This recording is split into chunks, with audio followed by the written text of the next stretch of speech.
Tout le monde arrive à prendre sa place. Tout le monde retrouve ses affaires. Je vous remercie beaucoup d'être là. Après le repas, c'est déjà une épreuve. Je vous propose qu'on fasse un petit exercice de co-régulation. Un exercice de co-régulation, ça permet à chaque personne de se remettre un petit peu ensemble et ça fait appel à nos neurones miroirs et ça fait appel à l'énergie collective, l'intelligence collective corporelle. Je vais donc vous demander de fermer vos yeux. Voilà, comme tout le monde commence à s'installer, à se mettre dans son bassin, à mettre ses jambes dans ses jambes. Si on enfile sa jambe comme un pantalon, jambe droite, jambe gauche, on s'assoit dans ses fesses, on observe sa colonne vertébrale, on se rend compte d'un coup que nos bras sont présents, quelles parties de nos bras sont en train de toucher notre corps. Comment est notre mâchoire? On peut décoller la langue du palais pour se rendre compte que notre mandibule n'a pas besoin d'être collée autant à notre palais. On peut prendre une première inspiration, la bloquer, inspirer encore un petit peu et relâcher. C'est beau, on entend tout le monde. Co-régulation. On va prendre une deuxième inspiration, tout aussi profonde, la bloquer et la relâcher. Et on va faire ça une troisième fois, chacun à son rythme.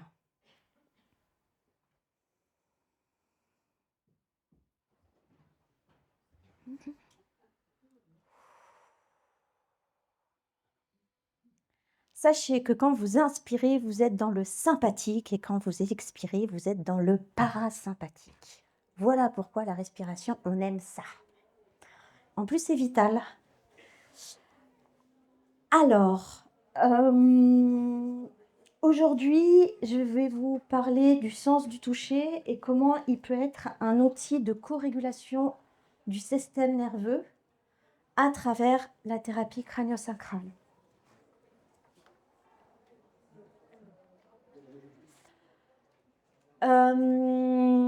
Selon Crânio Suisse, ah oui, j'ai oublié de vous dire, les slides, si vous les voulez, vous m'envoyez un mail, je vous les renvoie. Il n'y a pas de souci, à la fin, vous aurez les coordonnées du site mail et l'adresse mail. Donc vous êtes libre de ça si vous avez envie. Voilà. Et si vous voulez prendre des photos, vous prenez des photos. Voilà. Donc voilà. Selon Crânio Suisse, la thérapie crânio-sacrale, il existe 3 différentes orientations. Elle peut être structurelle, fonctionnelle ou biodynamique.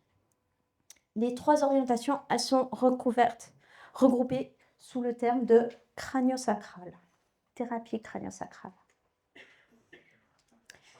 C'est une méthode qui fait partie des thérapies complémentaires dont la formation est régulée au niveau fédéral. Elle se concentre sur la capacité profonde du corps, de l'esprit, de l'âme à s'auto-régénérer et à rester en bonne santé. Les thérapeutes crânio-sacrales soutiennent ce processus d'autorégulation par un toucher doux et reposant. Moi, j'ajouterais régulant, rassurant et sécurisant. On est vraiment sur ces bases-là et moi, c'est vraiment l'essence de ma pratique.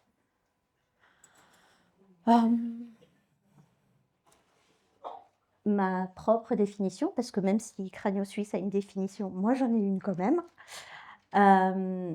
C'est une approche manuelle subtile qui aide le corps à relâcher les tensions liées au stress, au traumatisme, à certains troubles qui freinent les élans naturels de récupération et guérison. C'est un soutien physique et émotionnel par le sens du toucher. Moi, je m'appelle Héloïse. J'ai été artiste de cirque pendant 26 ans, acrobate danseuse. J'ai accompagné des gens qui étaient en difficulté sociale, psychique, physique, mentale, pendant 28 ans. Je suis formée en crânio-sacral, en systémique, en sociothérapie, en anatomie, physiologie et pathologie et en théorie polyvagale. Je suis intervenante thérapeutique occasionnelle dans des structures sociales. Et puis, à l'Arcade des Sages-Femmes à Genève, je suis intervenue une fois. Actuellement, je me forme encore. Je ne sais pas si vous connaissez, mais en fait, il y a l'Institut polyvagal de Stéphane Porges qui a mis en place la théorie polyvagale. Et en France, il y a Quantum Way, qui est une délégation et qui propose la formation officielle de la théorie polyvagale. Et actuellement, c'est ce que je fais. S'il vous plaît. Oui. Il y a juste un sifflement là qui est très désagréable. Ouais. C'est nouveau. Alors moi, je ne suis pas technicienne, je ne vais pas pouvoir m'en occuper. C'est désagréable. Peut-être vous pouvez vous déplacer. C'est dans toute la salle que vous entendez ça? Est-ce qu'il paraît qu'il y a un responsable technique? Ah. Et si je parle comme ça, c'est mieux pour vous? Oh. Alors, je vais essayer. Hop, c'est mieux comme ça? Ouais, merci. C'est important. Le système nerveux, il ne faut pas qu'il soit stimulé comme ça. Hein. Ouais, tout à fait. Merci. Le public que j'accueille, c'est tout venant. Les personnes qui traversent une période de fragilité, des traumatismes, des personnes souffrantes de troubles somatiques classiques, comme la dépression, le déprime, les vagues à l'âme, la fatigue intense, les périodes de transition, les deuils. Les sportifs de haut niveau, les athlètes amateurs, les femmes enceintes ou en devenir, les bébés jusqu'à 3 mois, les enfants, les ados. Voilà. Alors pourquoi un spectre aussi large? Parce que d'un coup, on se dit, bon, en fait, elle soigne tout le monde. C'est un spectre aussi large parce que, en fait, la thérapie crânio-sacrale, elle s'oriente vers le liquide céphalo-rachidien et le système nerveux autonome. Et comme tout le monde en a un, du coup, tout le monde peut avoir besoin. Ma manière de pratiquer, elle s'imprègne de la théorie polyvagale. Et la théorie polyvagale et la thérapie crânio-sacrale, elles ont un point commun, c'est essayer de co-réguler le système nerveux. Moi, ma manière de le faire, ça va être à travers le sens du toucher.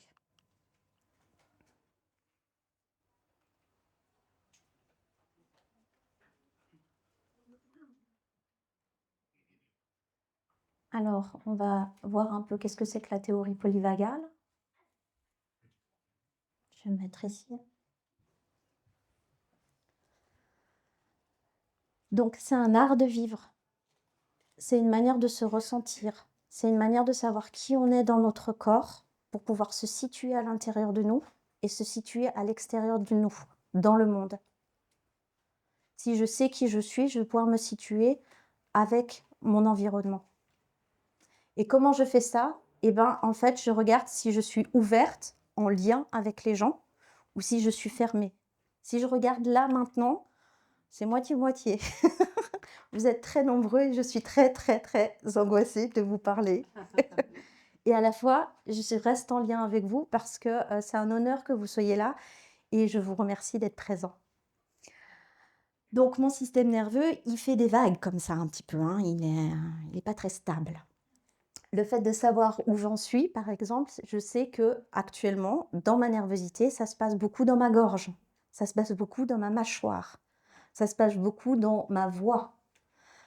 Voilà, je sais où j'en suis. Ça ne veut pas dire que je vais le changer, ça ne veut pas dire que je vais le moduler, ça ne veut pas dire que je vais le transformer, ça ne veut pas dire que je vais ne pas le voir, ça veut dire que je suis là, comme ça, face à vous. Et à partir de là, il peut se passer des choses. À partir du moment où on échange, à partir du moment où on en parle, déjà, vous avez une autre manière de m'aborder. On est en train de se co-réguler.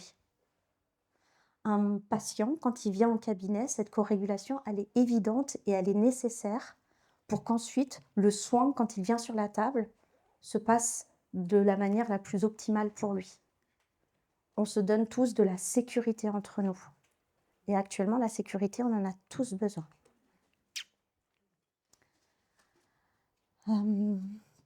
Donc, le système nerveux autonome, il réagit en permanence aux stimuli de la vie et il va traiter des informations tout le temps, tout le temps. Quand il voit un danger, il va essayer de protéger le système, donc notre corps, nous, et il va soit être en lutte, soit être en fuite, soit être en gel. Le gel, c'est la dissociation. Vous savez, c'est quand les gens ils se disent « Ah, je me suis vu au-dessus de moi pendant qu'il m'arrivait ça. » Voilà, ça, c'est la dissociation. Tous ces réflexes-là, c'est vraiment des réflexes de survie qui sont légitimes et nécessaires. On ne peut pas les condamner.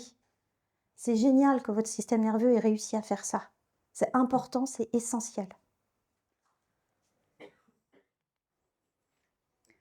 Maintenant, des fois, le système nerveux, il est dysrégulé.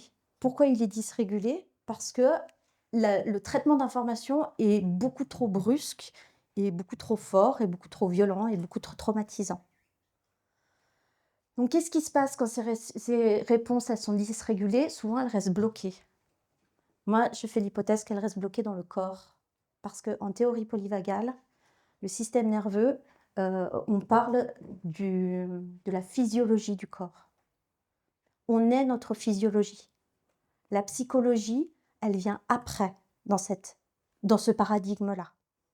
Et ensuite, quand on régule la physiologie, on devient notre psychologie, qui redevient notre physiologie, et ça devient un cercle vertueux.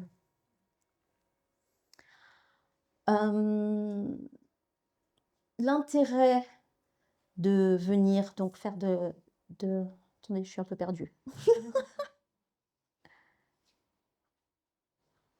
Voilà. En fait, la réponse du système nerveux, elle était bloquée dans le corps. Et la protection, elle devient tout le temps. Elle est tout le temps présente. La réponse est tout le temps présente. C'est pour ça qu'on commence à avoir des tensions. C'est pour ça qu'on commence à avoir des émotions qui sont difficiles. C'est pour ça qu'on devient dysrégulé. Pourtant, il n'y a plus le danger.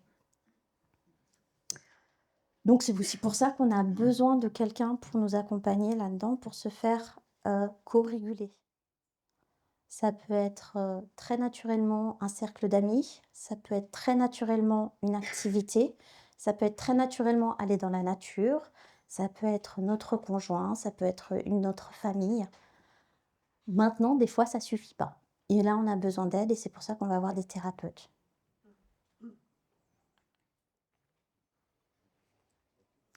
La thérapie crânio-sacrale biodynamique, c'est celle que je pratique, comme co-régulateur. C'est apporter de la sécurité dans la physiologie par le sens du toucher. Le thérapeute, il va écouter les respirations primaires tissulaires des différents systèmes du corps. Les respirations primaires, c'est le mouvement embryologique dont l'organe ou le corps ou la partie du corps a eu besoin de faire pour se développer. À savoir, par exemple, les bras, c'est ce mouvement-là qu'il fait. Et en fait, cette respiration-là, elle est tout le temps là. Tout le temps. Et des fois, elle est altérée. Il s'avère qu'en tant que thérapeute, moi, je pose mes mains sur le corps des gens et je le comprends, et je le sens. Je le comprends pas, je le sens. Et tout le monde ici peut le sentir. Il suffit de s'entraîner. Après, c'est comme les mécanos, il y a des bons mécanos, il y a des mauvais mécanos. Bon, ben, c'est comme ça. Mais tout le monde peut le faire dans cette salle. Il n'y a rien de magique. Donc, on reçoit des informations kinesthésiques qui permettent de savoir quel système est en train de s'exprimer. Si le système, par exemple, il fait des fluctuations, on sait que c'est le système du liquide céphalorachidien. S'il y a une histoire de température, ça va être le système sanguin. S'il y a des histoires électrisées, ça va être le système nerveux.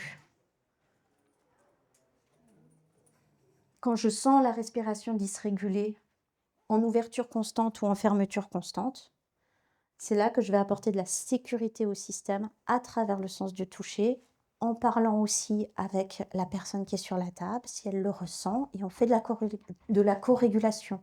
Est-ce que vous sentez, qu'est-ce qui se passe dans votre gorge?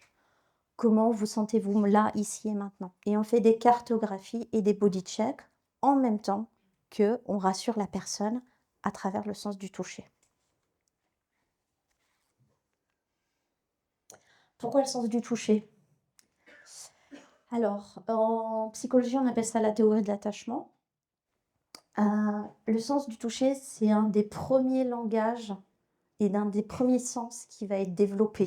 C'est-à-dire qu'il faut qu'il y ait 2 personnes en contact pour que les gamètes mâles et les gamètes femelles se rencontrent, qu'elles se mettent elles-mêmes en contact pour qu'ensuite on ait une cellule œuf.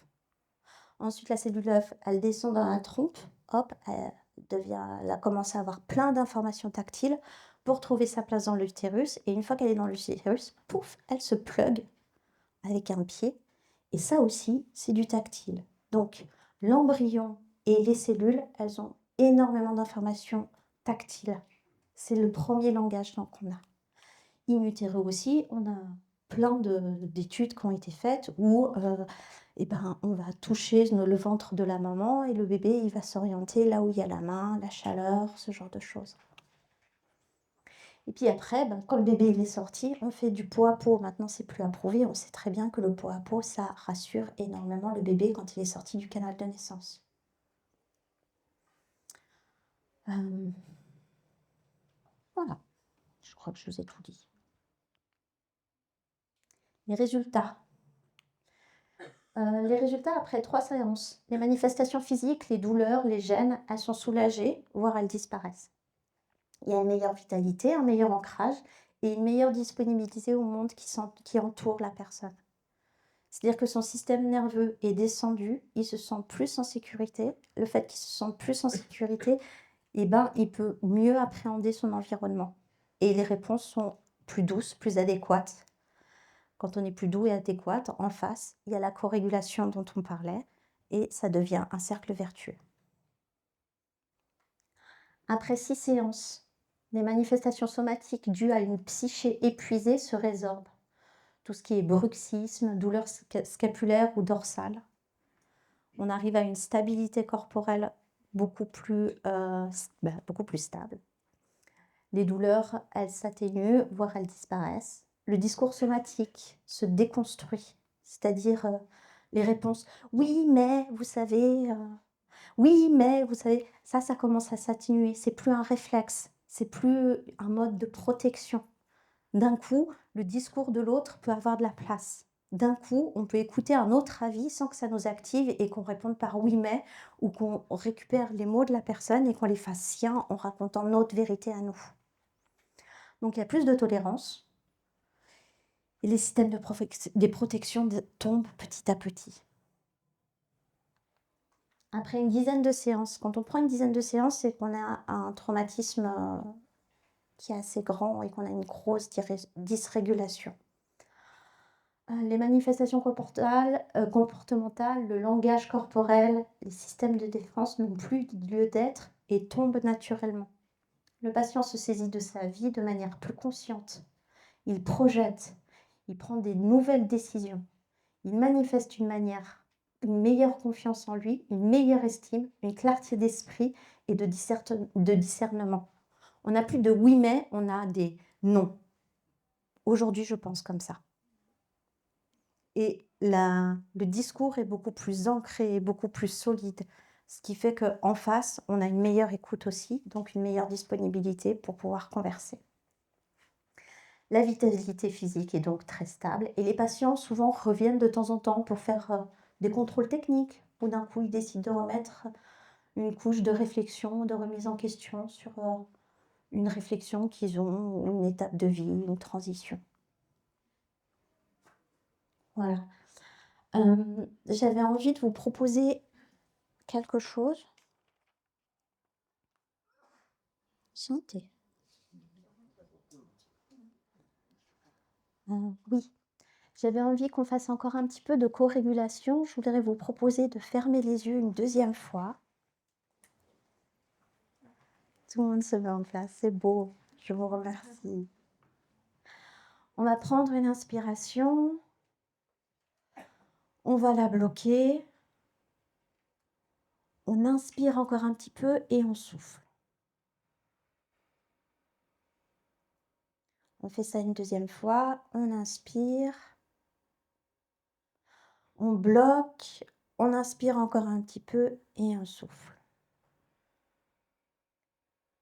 Et puis maintenant, je vous invite à prendre vos mains et à les mettre sur les cuisses et à voir qu'est-ce qui se passe sur vos cuisses. Est-ce que c'est chaud? Est-ce que c'est froid? Est-ce que vos mains sont plus grandes que vos cuisses? Est-ce que vos cuisses sont plus grandes que vos mains? Soyez curieux un petit peu. Qu'est-ce qui se passe avec ça? Et puis, je vais vous demander de faire des mouvements de caresse sur vos cuisses et voir qu'est-ce que ça vous procure. Qu'est-ce qui se passe au niveau sensoriel, au niveau émotionnel? Est-ce que vous avez envie d'ouvrir vos yeux? Est-ce que vos yeux sont en train de trembler?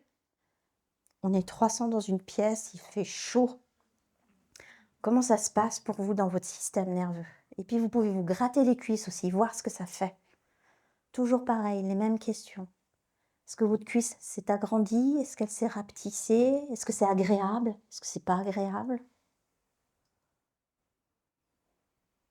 Puis vous pouvez vous taper un peu sur les cuisses. Pareil, encore une fois, qu'est-ce qui se passe pour vous dans votre système nerveux? Comment ça se passe? On est en train d'entendre autour de nous? Est-ce que mon collègue est en train de jouer le jeu ou pas? Est-ce qu'il est dans la sécurité ou est-ce qu'au contraire il est dans l'expectative et du coup il ouvre les yeux pour regarder si tout le monde fait la même chose? Voilà. Maintenant, vous prenez une grande inspiration, vous bloquez, vous inspirez encore, et puis vous expirez. Vous pouvez ouvrir les yeux, et on peut commencer à s'orienter, regarder son voisin, sa voisine. Où est la porte de sortie? Ouais. Tout ça, c'est des réponses du système nerveux qui sont complètement normales et évidentes, en fait. Et le fait de pouvoir être dans l'engagement social, de regarder son voisin quand on fait quelque chose d'atypique, d'essayer de s'orienter dans un espace pour savoir où on en est, c'est vraiment des choses qui vont aider à co-réguler naturellement votre système nerveux. Tous les animaux font ça, hein, tous. Et comme on est des animaux, bah, du coup, mais nous, on l'a un peu perdu. Alors, essayons de le retrouver de temps en temps. Voilà. Oui, j'aime bien cette citation de Colette, parce que notre corps, c'est notre guide, qui dit « Moi, c'est mon corps qui pense. Il ressent plus finement, plus complètement que mon cerveau. Quand mon corps pense, alors tout le reste se tait. À ces moments-là, toute ma peau a une âme. » J'adore cette phrase.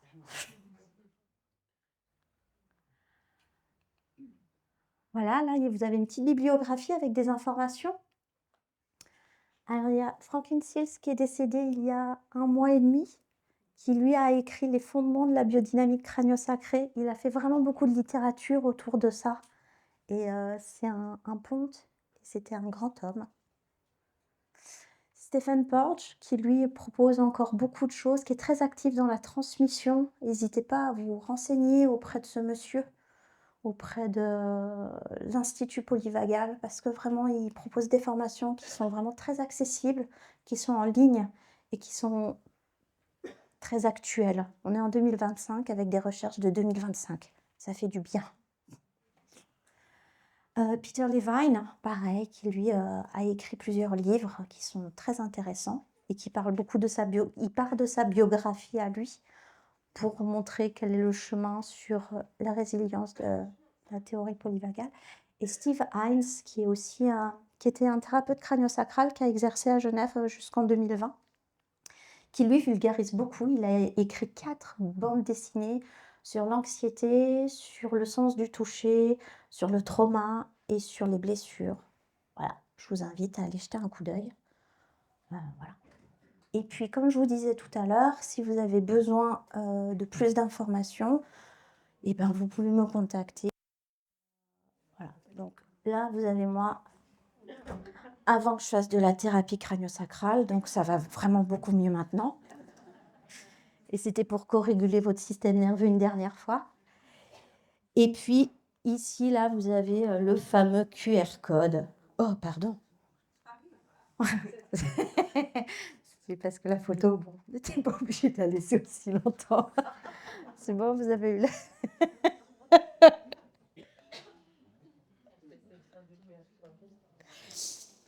Et puis, je pense que le QR code va plus vous